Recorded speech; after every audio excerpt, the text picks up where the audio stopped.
Alors, bonjour à tous, bonjour chers amis, chers collègues.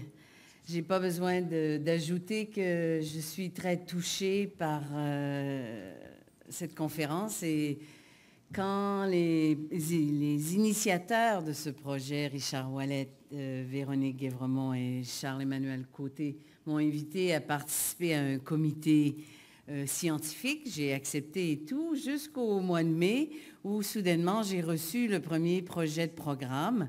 J'ai aucun mérite vraiment, mais je donnais des conseils. J'ai reçu le premier projet de programme et j'ai vu qu'il m'avait mis présidente d'honneur. Alors j'ai été surprise, flattée, honorée, mais surtout très touchée pour toutes les raisons données, mais notamment le fait que c'est un peu... je viens d'ici, j'ai commencé à étudier ici et j'étais même la dernière employée engagée du GATT, alors je suis un peu née professionnellement avec l'OMC. Alors, merci aussi aux participants. Et j'ai dans la salle ici des amis, des gens très occupés qui ont pris le temps de venir. Alors, j'en mentionne quelques-uns, évidemment, Pierre Petitgrou, Don McRae, Hélène Ruiz-Fabry, le professeur Caro, le professeur Sacerdotti qui est peut-être perdu dans les corridors. Je sais qu'on a toujours des choix à faire. Il y a beaucoup d'entre vous ici là que je n'ai pas mentionné. La qualité d'une conférence, c'est l'organisation, mais c'est souvent ce qu'on va vivre ensemble, la qualité des interventions et des commentaires. Et ça, c'est grâce à votre participation. Je ne remercierai pas plus en détail les contributions financières et autres, ça a été mentionné. Mais avant de dire un mot sur le sujet du colloque et ma présentation, je dois évidemment remercier les initiateurs, ça a été mentionné, les 3 initiateurs, mais les organisateurs, c'est-à-dire Véronique, Charles-Emmanuel et une petite souris de Cendrillon qui se promène ici, qui est Maryse. Ce fut des organisateurs d'une efficacité et d'une intelligence remarquables, surtout qu'il y a toujours des complications à la dernière minute. Tout a bien roulé et la qualité de la salle aujourd'hui, de votre présence le confirme. Alors, ce fut un plaisir, Véronique, Charles-Emmanuel et Maryse, de travailler avec vous. 3 mots sur le colloque pour vous expliquer un peu mon sujet. Je suis assez nerveuse de parler de ce sujet, notamment devant Don McRae, Hélène Ruiz-Fabry et les autres experts de droit international public dans cette salle. Le titre du colloque, pour lequel j'ai aucun mérite, qui va aux initiateurs, c'était 20 ans de droit de l'OMC. Alors, la règle du droit est très présente. Évidemment, nous sommes juristes, mais le droit de l'OMC, c'est beaucoup plus qu'une question de juriste. Et ensuite, une idée critique sur un système en constante évolution. Alors, je me suis posé la question de quoi parler pour ouvrir ce colloque. La question du droit, elle est fondamentale. Je suis certaine qu'elle va revenir. J'ouvre seulement une parenthèse sur la règle du droit. En juin, j'ai publié une compilation de 38 contributions d'experts qui avaient travaillé à l'OMC et à l'extérieur, qui ont donné leur opinion sur ce qu'est la règle du droit pour eux. Non seulement des juristes, mais ça veut dire quoi en droit international, la règle du droit? Initialement, il y a 2 ans, quand j'ai commencé, je pensais, avec ces commentaires, pouvoir faire une compilation et offrir une définition. J'ai vite réalisé que c'était impossible, très difficile, très complexe. Et j'ai été chanceuse cette année, j'ai dû voyager pour mon travail, beaucoup en Asie, mais entre autres, j'ai été au Japon et en Chine. Et là aussi, partout, à toutes les conférences, tout le monde parlait de la règle du droit. Un nouveau concept dans ces pays asiatiques. La règle du droit dont on parlait aussi parce qu'on a célébré le 1200, l'année de la création conceptuelle de la règle du droit chez les Anglais, the rule of law. Alors, c'était un trop gros défi. Je me suis dit, je vais laisser aux autres de parler du droit. Je vais plutôt me concentrer sur la deuxième idée du titre, cette idée d'un système en constante évolution. Et le concept d'interprétation évolutive qui a été utilisé dans les premières jurisprudences de l'OMC et qui est utilisé ailleurs. Et je me suis posé la question, mais c'est quoi l'évolution? Ça veut dire quoi un système en constante évolution?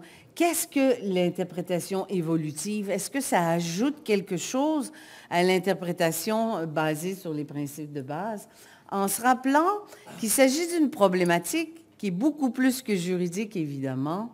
Les négociateurs, et il y en a quelques-uns dans la salle, d'autres vont se joindre à nous, les négociateurs négocient quelque chose à une époque donnée. Et souvent, les problèmes surgissent beaucoup plus tard. Alors, comment réconcilier cette période de temps, d'autant plus que l'OMC est un traité qui a des composantes qui se prêtent à cette question. Rappelez-vous que le traité de l'OMC, il est fait du vieux GATT, qui a maintenant plus de 65 ans, des parties nouvelles, évidemment, sur les services, sur la propriété intellectuelle, mais aussi dans les marchandises.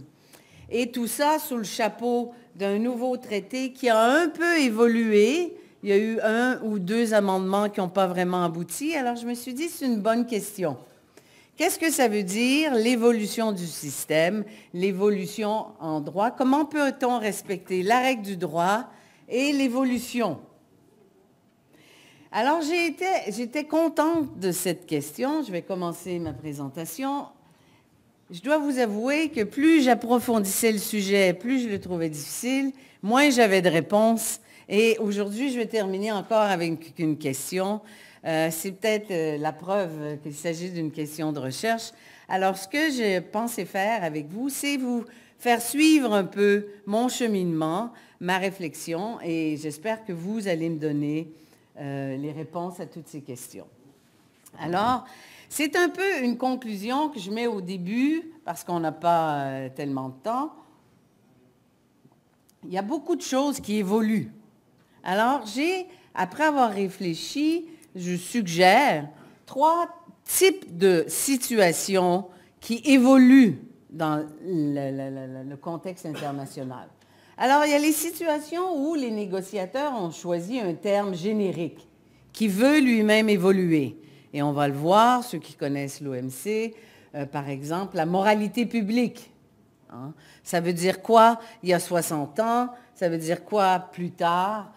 Des choses qui étaient acceptables, on pense à l'esclavage il y a 150 ans, ne le sont plus. Alors ça, c'est effectivement une situation d'évolution où les négociateurs ont l'intention et choisissent un terme générique. La deuxième catégorie, vous allez voir que je vais peut-être la faire disparaître, c'est la situation où le sens ordinaire d'un mot, sans qu'il soit générique et sans que ça soit une règle de droit, un terme, lui, est modifié, son sens est modifié par rapport à sa signification initiale. Et on peut peut-être dire, que cette évolution du sens est possible à cause de l'objet et du but du traité. C'est ce que je vais parler. Je vais donner l'exemple du concept de l'accès au marché. Et ça, c'est une évolution, comme je vous dis, le terme n'est peut-être pas générique, mais dans le contexte commercial où il y a tout le commerce électronique et l'Internet, cette nouvelle variable oblige une réflexion comment traiter des termes, même s'ils n'étaient pas génériques. La troisième situation où les choses évoluent, c'est évidemment quand le droit évolue. Alors, les situations où une nouvelle règle de droit, bonjour Monsieur Denis, vous êtes bienvenu, les situations où une nouvelle règle de droit est née entre le moment de la signature, de la conclusion du traité et le problème et l'interprétation. Alors, ces 3 situations, c'était un peu mon point de départ, mon point d'arrivée. Et vous allez voir où j'en suis. J'ai d'abord regardé brièvement l'interprétation, l'histoire de la Convention de Vienne. Encore une fois, il y a des gens beaucoup plus experts que moi, la Convention de Vienne, qui est ce traité qui nous dit comment lire et appliquer les traités. Alors, au tout début, le focus était sur l'intention originale des parties signataires, négociateurs. Qu'est-ce qu'on voulait à l'époque? Un peu plus tard, l'évolution va vers une conclusion où, oui, l'intention est importante, mais il faut regarder objectivement le texte qui va nous refléter quelle est l'intention des parties. Est-ce que, donc, à l'époque de la conclusion du traité, on voulait couvrir des situations même non concevables. Ce qui m'a le plus surpris, c'est qu'il y a eu une proposition américaine refusée et une proposition où on voulait, à l'époque, dans le premier paragraphe de l'article 31, où je vais vous amener, l'article 31 de la Convention de Vienne qui dit comment interpréter un traité, on voulait à une certaine époque y ajouter au tout début la phrase suivante, selon les règles du droit international général en vigueur à l'époque de sa conclusion. Alors là, ça aurait été clair que c'était les règles à l'époque de la conclusion. Mais il a été décidé de ne pas avoir cette phrase, de ne pas faire une référence explicite au moment de la conclusion du traité. Donc, en pratique, on ne sait pas trop ce que veut dire ce silence, mais il est certain que, à l'époque, les experts ont réfléchi à la question et ont décidé que la date critique pour l'interprétation, si la règle générale est l'intention originale des parties, il faut regarder le texte, une interprétation objective, et on se refuse à fermer la porte, notamment en ce qui a trait à l'article 31.3c, pour les situations postérieures. Quelques regards brefs sur la jurisprudence de droit international public. Alors, c'est un long texte, mais on voit bien que dans cet extrait, on parle en deuxième ligne l'intention lors de la conclusion. Toutefois, quand il y a des termes comme monde moderne, bien-être et développement, on nous dit en bas de citation, c'est pourquoi quand elle envisage les institutions de 1919, et ça c'est un jugement de 70, la Cour doit prendre en considération les transformations survenues depuis le demi-siècle qui a suivi et son interprétation ne peut manquer de tenir compte de l'évolution du droit. C'est très important dans le domaine de l'OMC, et vous le savez, les exceptions qui ont été conclues il y a 60 ans ont dû déjà être adaptées, c'est ce qu'on va voir. C'est très important dans la réalité d'aujourd'hui où on parle, disons, de problèmes d'énergie alors que le mot énergie n'existe nulle part, quand on parle de commerce alors que le mot Internet existe nulle part. Alors, trois autres extraits. Alors, c'est bien considéré que quand un terme est une formule générique, on peut dire l'intention des négociateurs initiaux, c'était d'évoluer. Alors là, il n'y a pas tellement de problème. Encore une fois, dans une autre affaire un peu plus bas, en matière de droits de l'homme, on reconnaît que cette interprétation doit se faire à la lumière des conditions de vie actuelles, surtout quand c'est un terme large.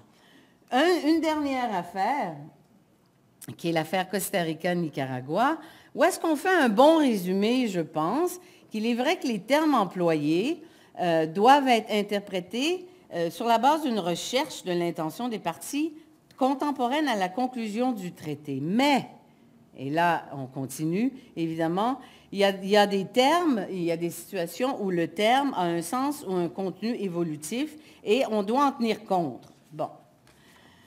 Alors, rien de nouveau dans tout ça.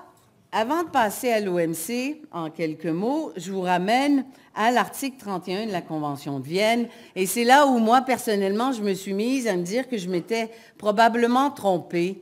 Les trois situations que j'avais identifiées correspondent peut-être à trois aspects ou trois dispositions de l'article 31 de la Convention de Vienne, qui, dans un premier temps, nous dit qu'un traité doit être interprété de bonne foi dans le sens ordinaire. Le sens ordinaire, c'est quoi? Et je pense que ce sens ordinaire, je pense à ma deuxième catégorie, c'est-à-dire les situations où le sens ordinaire, même si le terme utilisé n'était pas générique, le sens ordinaire lui-même évolue à cause de l'objet du traité, et je pense au traité de l'OMC, qui est un traité qui veut faciliter le commerce, qui veut faciliter l'accès au marché. Alors, si le but est de faciliter l'accès au marché, on va voir que dans l'affaire gambling, l'affaire Jeux et Paris, on a dit que l'accès au marché, ce n'est pas seulement l'accès par le téléphone, ce n'est pas seulement l'accès par les fax, ça inclut l'accès par l'Internet, même si à l'époque de la négociation des entrées, l'Internet n'existait pas et n'était pas concevable. Alors, c'est vraiment un pas vers l'avant.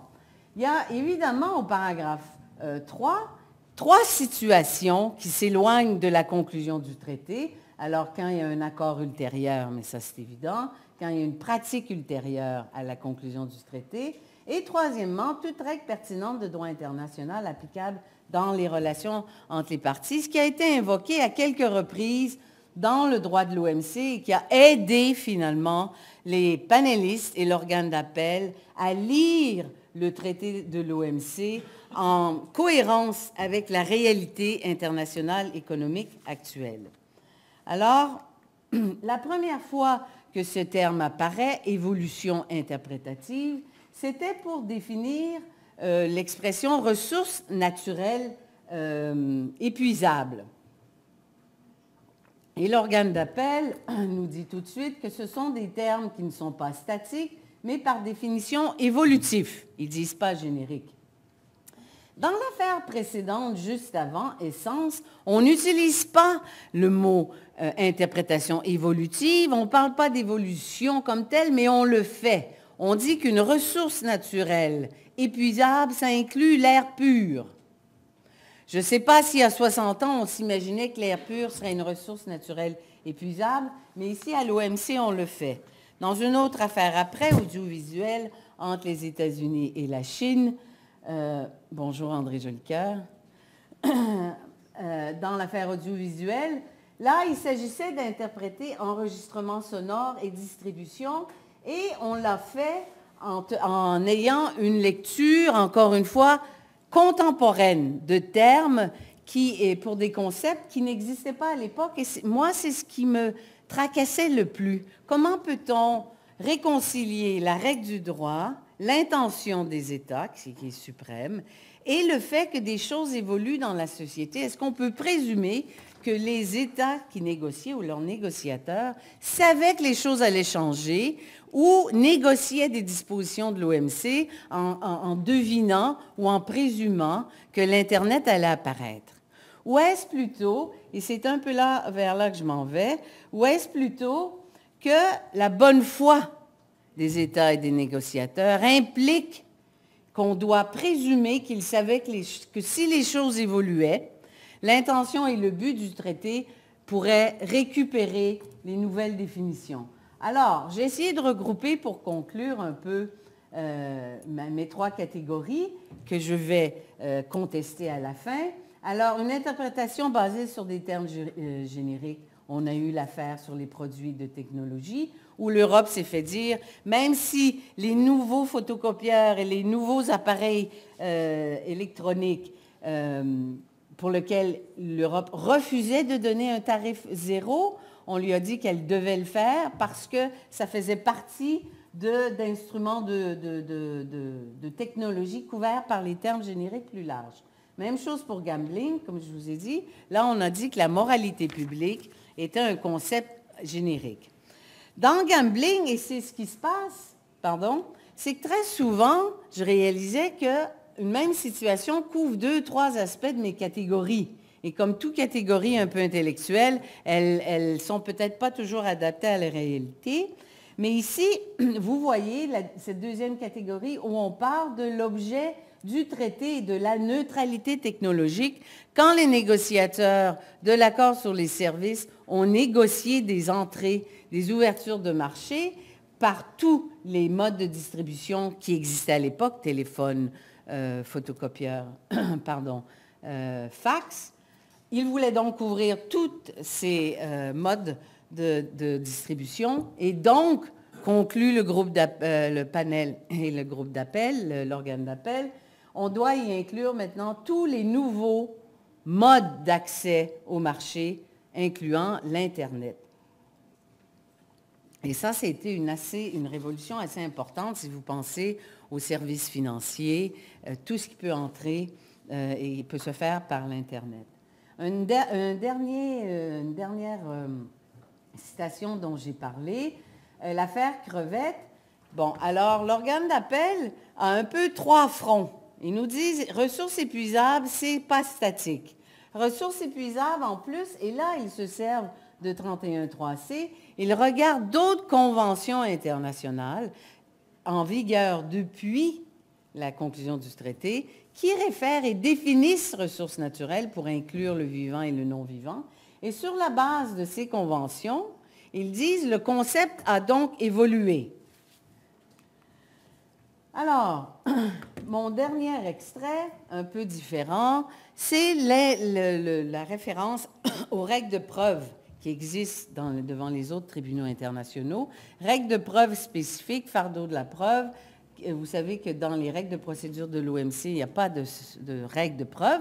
Il y a un article 11 général qui dit que les groupes spéciaux doivent avoir une interprétation et une application objective. De là, on peut tirer beaucoup de choses, mais ce qui est intéressant, c'est le fait que l'organe d'appel, le groupe spécial, vont regarder l'évolution des règles de preuve et décider que c'est pertinent dans le droit de l'OMC.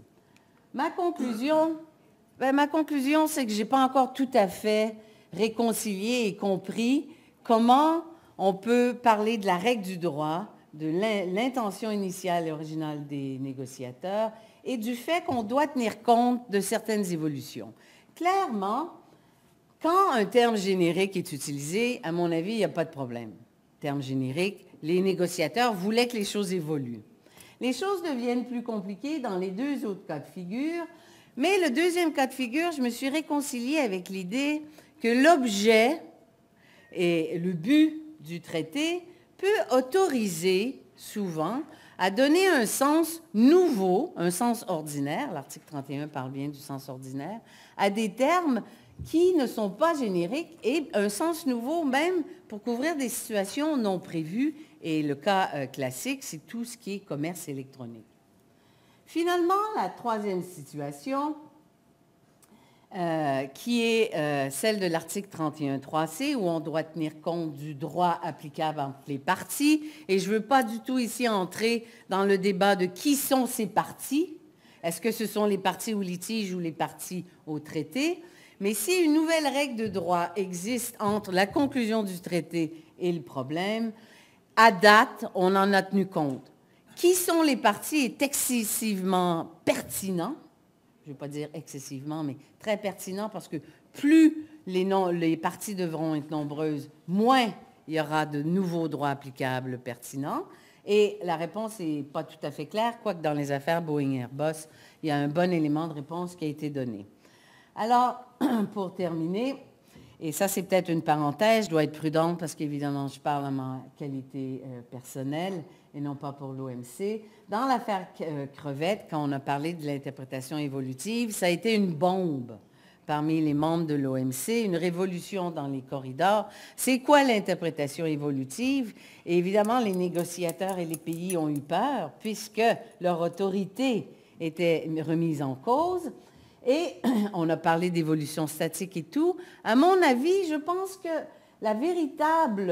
le véritable signal important de cette première affaire, c'est que l'organe d'appel va vers le préambule, et ça c'est très classique, c'est prévu à la Convention de Vienne. Quand on interprète le sens ordinaire, on regarde aussi le préambule. Et l'organe d'appel va souligner le fait qu'une des grandes distinctions entre le GATT et l'OMC, c'est qu'un nouveau but de l'OMC, c'est le respect du développement durable. Et cette expression, on va dire plus tard dans d'autres affaires incluant hormones, ça va changer la texture, la couleur et presque l'étendue des obligations du vieux GATT. Alors je pense que l'évolution interprétative, beaucoup ont dit que ce n'était pas nécessaire. On n'aurait pas eu besoin de parler d'interprétation évolutive pour dire que des crevettes sont des ressources naturelles, puisque la jurisprudence du GATT avait déjà reconnu que les dauphins étaient des ressources naturelles.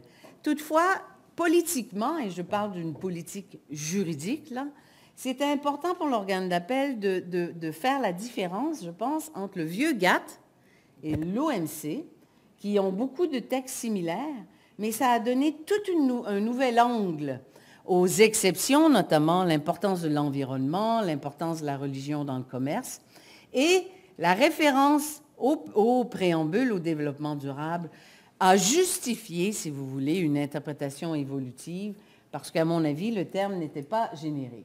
Ceci étant, Il y a toutes sortes de questions. Alors, j'en ouvre une au dernier paragraphe. En relation de travail, les normes du travail, les standards minimaux du travail, du BIT, est-ce qu'on ne peut pas les intégrer un peu comme on a fait pour l'environnement? Mais c'est bien sûr que ça a été invoqué. Le paragraphe E de l'article 20 parle du travail de prison. Des gens ont dit que le travail des enfants, le travail non payé, pourrait, par le biais d'une interprétation évolutive en se servant du préambule et de la référence au développement durable, pourrait s'étendre à couvrir ces situations, et ça va beaucoup plus loin, hein. Le développement durable, c'est aussi tout le monde de l'énergie et tout.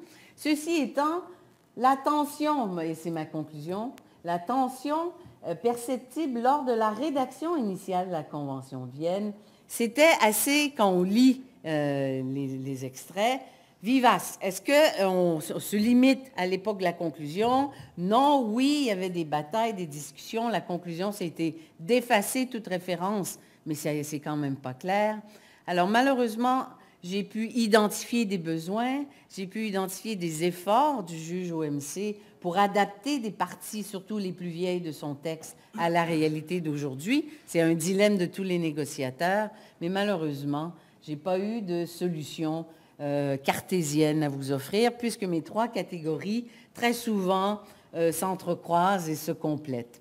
Et c'est peut-être finalement la réponse. On dit que l'interprétation d'un traité, elle doit être exhaustive, l'utilisation de l'article 31 de façon exhaustive. Et ce n'est pas trois règles, et elles ne sont pas mutuellement exclusives. C'est tout ensemble où le juge se pose la question, quel est le sens ordinaire à l'époque, et ce sens a-t-il évolué en se rappelant, et là je ne l'ai pas mentionné, l'importance de ce que j'ai mentionné, la bonne foi des États, la bonne foi des négociateurs pour les États, qui donc savent que les choses évoluent, et puisque les États signent différents traités, ça a bien du sens qu'on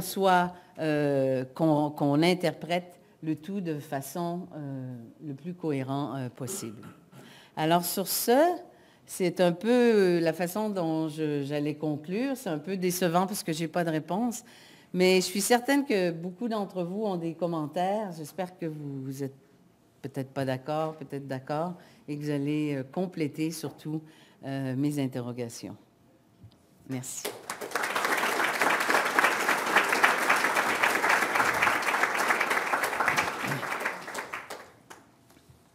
Alors, nous avons très certainement du temps pour des questions, des commentaires. Je vous inviterai à vous lever et à vous présenter au micro qui est ici entre les deux rangées de tables pour vous exprimer. Alors, allez-y. C'est pas plus facile de passer le micro? Oui, il y en a un. Ouais. Non, ça va, c'est juste c'est difficile de... On a finalement un micro mobile, alors ce sera plus simple. Oui, mais merci de vous présenter avant de poser votre question. Bonjour, mon nom est Hervé Prince, je suis professeur à l'Université de Montréal. Et je vous remercie pour cette intervention. Et ma question est toute simple. Si on s'inscrit dans l'interprétation évolutive, jusqu'où pourrait aller la marge de manœuvre du juge de l'OMC dans sa capacité à interpréter certaines normes ou certaines mesures qui ne relèvent pas de sa compétence ou qui ne relèvent pas des accords de l'OMC, mais qui sont quand même portés devant lui. Je pense par exemple aux nouveaux accords qui sont conclus, des accords commerciaux qui sont conclus, qui intègrent des domaines qui ne sont pas couverts par l'OMC. Lorsque ces affaires-là vont être portées devant l'OMC, quelle est la marge de manœuvre du juge? Est-ce qu'il va s'inscrire dans cette interprétation évolutive et étendre sa capacité d'interprétation jusqu'à couvrir ces matières qui ne relèvent pas de sa compétence? Si on se réfère par exemple à l'article 23.1, si ma mémoire est bonne, du mémorandum d'accord, qui dit que le juge de l'OMC doit se prononcer sur les matières relevant des accords visés par l'OMC. Merci. Oui, c'est peut-être mieux. Nous allons prendre une autre question avant de repasser la parole à notre présidente d'honneur. Oui, Hélène. Merci. J'ai donc le privilège de rester assise. J'en déduis que je suis un peu plus âgée que Monsieur Prince.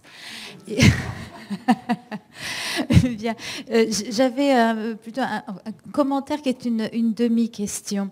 Il y a une idée qui n'est pas venue dans ton raisonnement, mais qui aurait pu être utilisée concernant au moins les termes. Alors, le terme de la qualification d'un terme en tant que terme générique apparaît dans la jurisprudence de la Cour internationale de justice et c'était pour renvoyer à des termes qui avaient une certaine généralité et qui de ce fait pouvaient être considérés comme capables de traverser le temps en s'adaptant.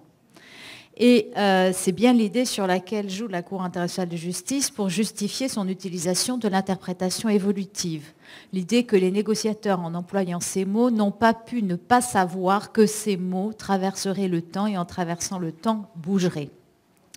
Est-ce qu'on ne peut pas relier aussi tout ce type de raisonnement à une idée, alors qui est très droit civil peut-être, mais dont tous ceux qui ont été éduqués justement dans le droit civil sont imprégnés, qu'une des caractéristiques de la règle de droit est sa généralité.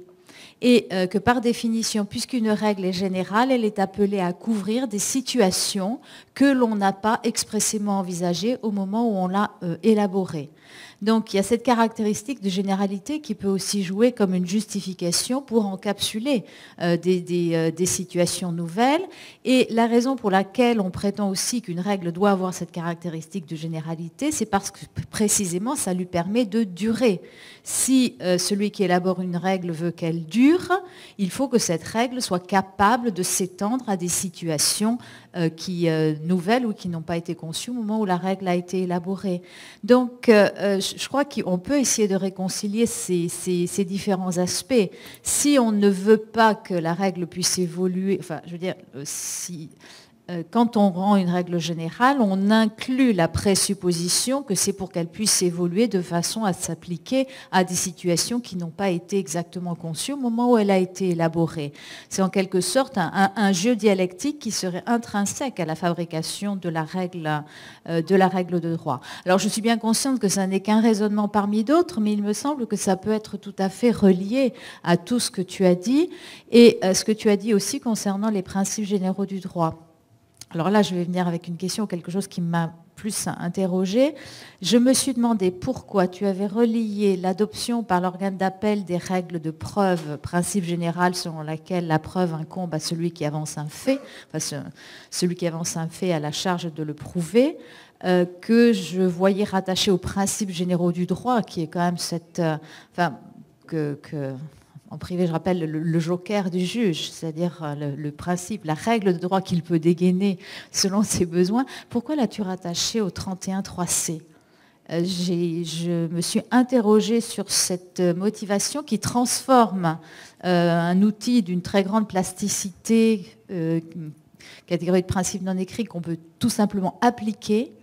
Pourquoi est-ce que tu le mets sous le chapeau d'une règle d'interprétation et en plus d'une règle d'interprétation problématique, à mon avis?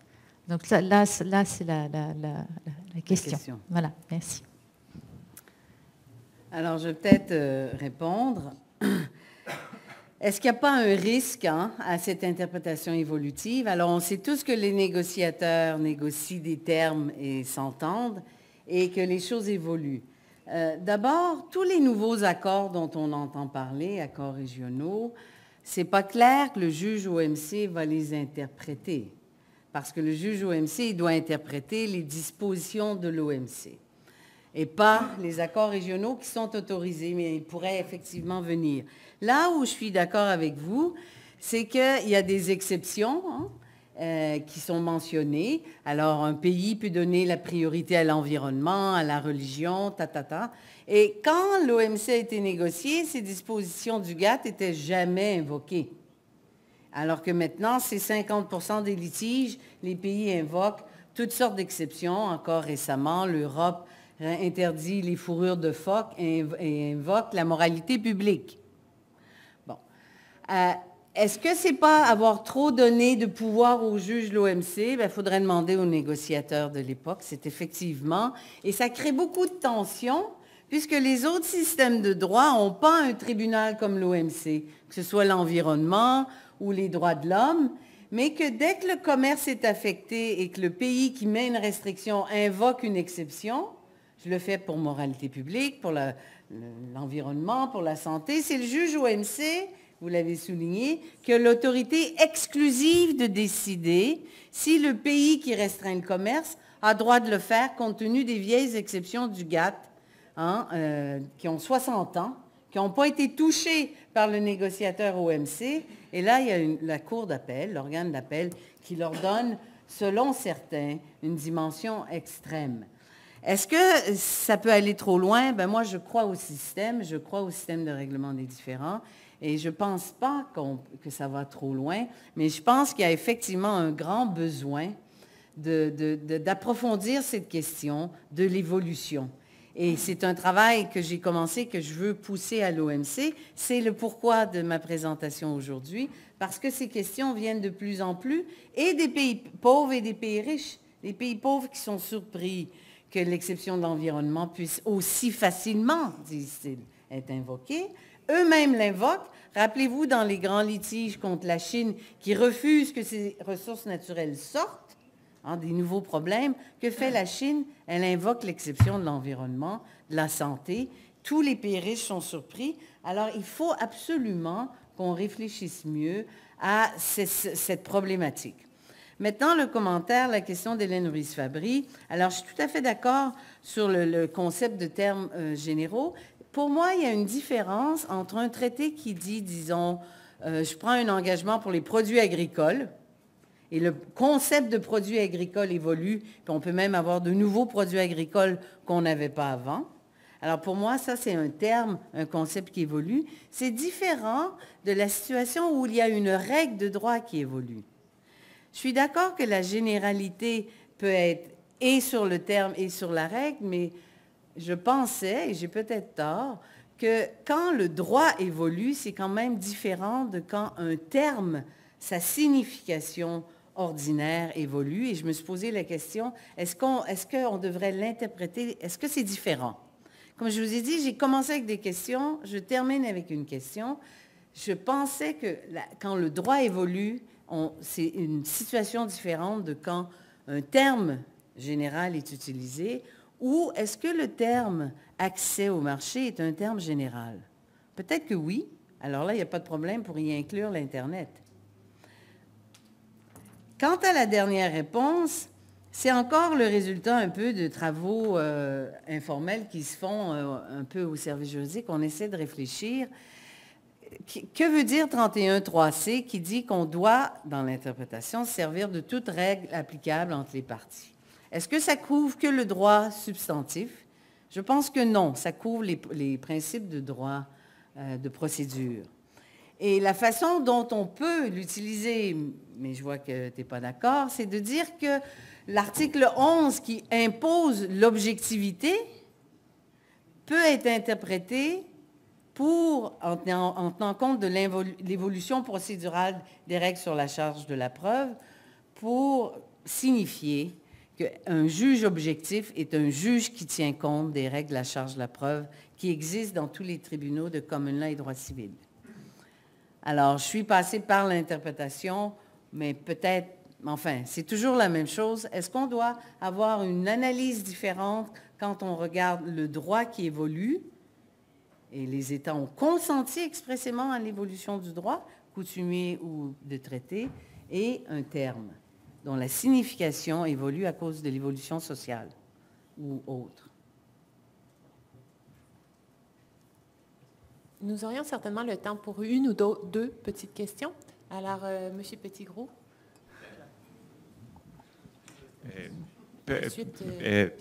Merci beaucoup.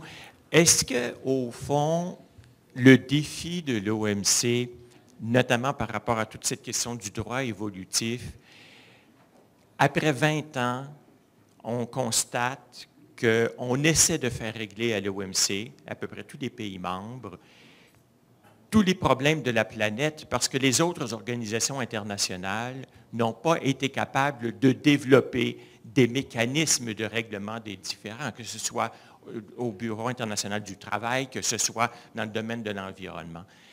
Comment perçois-tu cette évolution de nos institutions internationales. En fait, l'OMC devient la cible. Moi, j'étais à Seattle.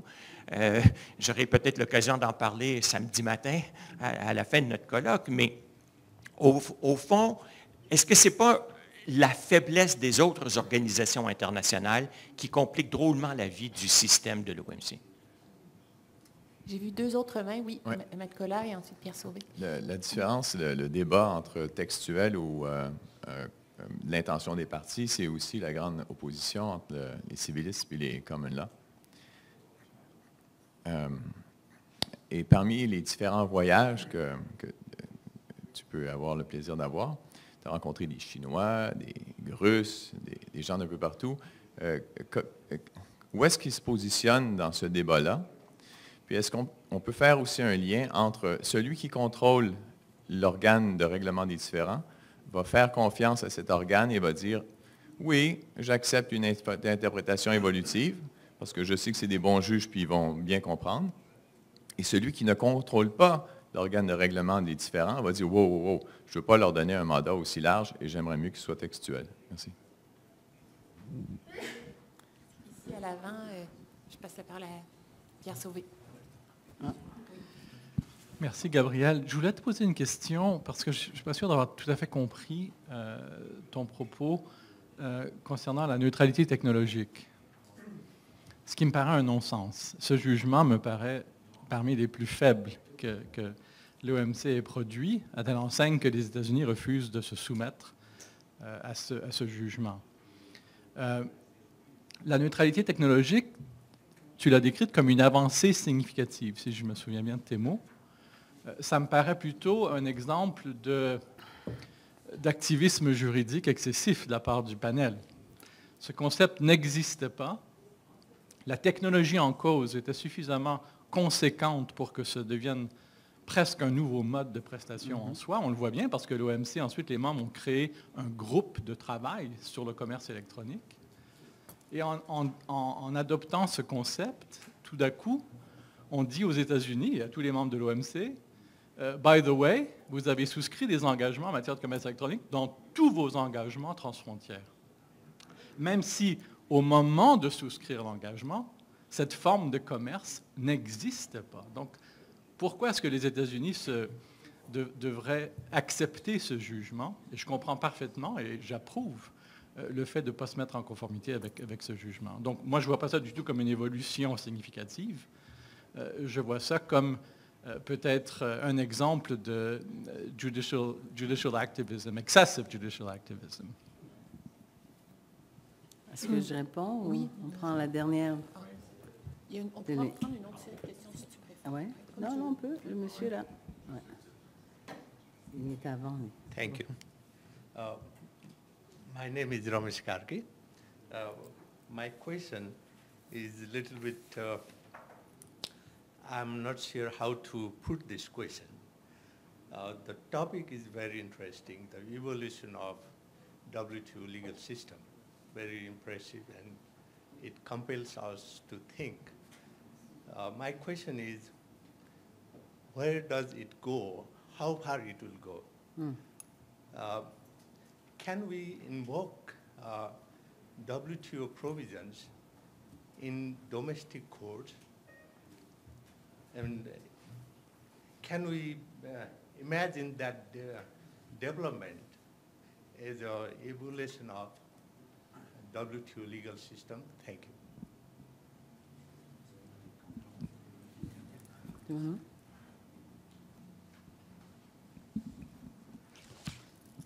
Je vous remercie, Madame Marceau. Vous avez bien expliqué ce qui se passe à propos de l'évolution de droit. Je sais pas. Mais à ce jour-là, la question, je me pose, quand il s'agit d'interprétation de droit à propos de l'article 331, et aussi en étant au courant avec ce qui se passe au niveau des développements technologiques, comme vous avez dit, l'innovation, on a beaucoup de questions à propos de la preuve entre l'interprétation et de quelle façon on va interpréter quelque chose, n'est-ce pas? Par exemple, l'évolution des sciences, life sciences, comme on a dit, à un moment donné, il y aura la possibilité que même l'être humain va être différent. Alors, quelle façon on va traiter?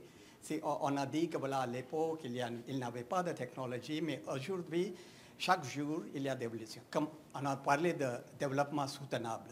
Alors, je dirais que entre les personnes, quand il y a comment on dit, de race, la course. Quand il y a de course entre le droit, la technologie, il y a de la technologie qui est toujours en avant. Alors, on est toujours à la derrière de la technologie. Parce que, alors, ici, il y a beaucoup de parlementaires et tout, il y a beaucoup de droits qui se passent, mais ils ne sont pas au courant à propos de la technologie. Qu'est-ce qui se passe? Mais quand même, on voit qu'il y avait beaucoup de droits qui étaient passés. Alors, à un moment donné, je vous pose une petite question. De quelle façon on va être en harmonie avec le développement technologique? On n'est pas l'expert, alors entre l'expert et non-expert, mais est-ce qu'on interprète quelque chose, on ne sait pas même de quelle façon on va interpréter quelque chose? Ça, c'est ma question. De quelle façon OMC est déjà est en mesure d'interpréter ou même voir de quelle façon on va... parce que je dirais que oui, on a le droit, mais à la fois, il y a les autres choses. À un moment donné, il s'agit de preuves. Pour avoir la preuve, il faut avoir les choses factuelles. Sans les faits factuels, comment on peut interpréter? Ça, c'est ma question. Quel on peut faire pour jouer un rôle? Qui sont les personnes qui vont jouer? Pour l'interprétation, il faut avoir les interfaces entre les deux. De quelle façon on va faire quelque chose à propos là? Merci. Alors, je pense que je vais répondre. Je vais peut-être répondre en anglais aux deux dernières questions. Ça va? Alors, la dernière question, c'est sur les problèmes de preuve. Hein? And this is a problem in international law, but this is a problem in front of all courts. The fact that science has evolved and we have new technology, new problems, and how to deal with them. And I'm afraid I don't have a good response. In WTO, the appellate body in a case involving Canada and France, asbestos, Canada invoked some sort of rules of evidence coming from domestic law, common law, civil law. The appellate body pushed this aside and said in WTO, there's an overall assessment.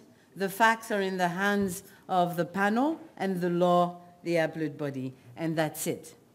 So how to deal with new evidence? All I will say is that a few years ago at the International Court, Judge Bruno Sima said, at the ICJ, we don't deal properly with experts. We should look at the WTO, for example. The way they deal with experts, it's quite good. So I think they did look, because last year in their seal case, they handled experts with cross-examination, a very common law approach, for the first time. In WTO, there is no cross-examination. The governments refuse this. They prefer a more civilist approach. So how to deal with that? I think it's like the question I put. We have to explore more how to deal with new problems that are brought by new technology. I don't have any answer. And the question just before, how far to go? I don't know. I think the Montreal professor had a bit of the same question. Can we use WTO in domestic court? Yes, clearly, but you have to respect your constitution, and WTO does not have direct application, at least in this country. But how far to go?